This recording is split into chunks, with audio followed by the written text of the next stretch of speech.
Welcome to our channel. Today, we're diving into the world of home gardening, specifically focusing on planting vegetables. Whether you're a seasoned gardener or just starting out, this comprehensive guide will help you grow your own fresh produce right at home.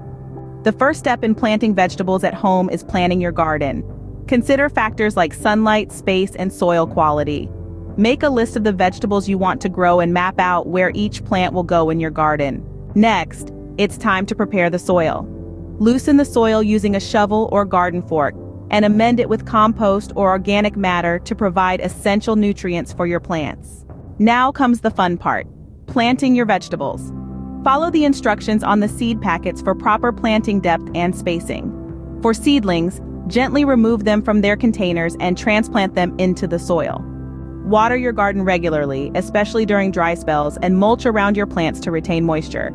Keep an eye out for pests and diseases, and address any issues promptly to ensure a healthy garden.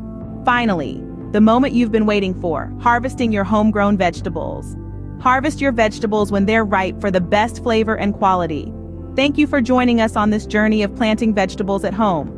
With a little planning and care, you can enjoy the satisfaction of growing your own fresh produce right in your backyard. Happy gardening!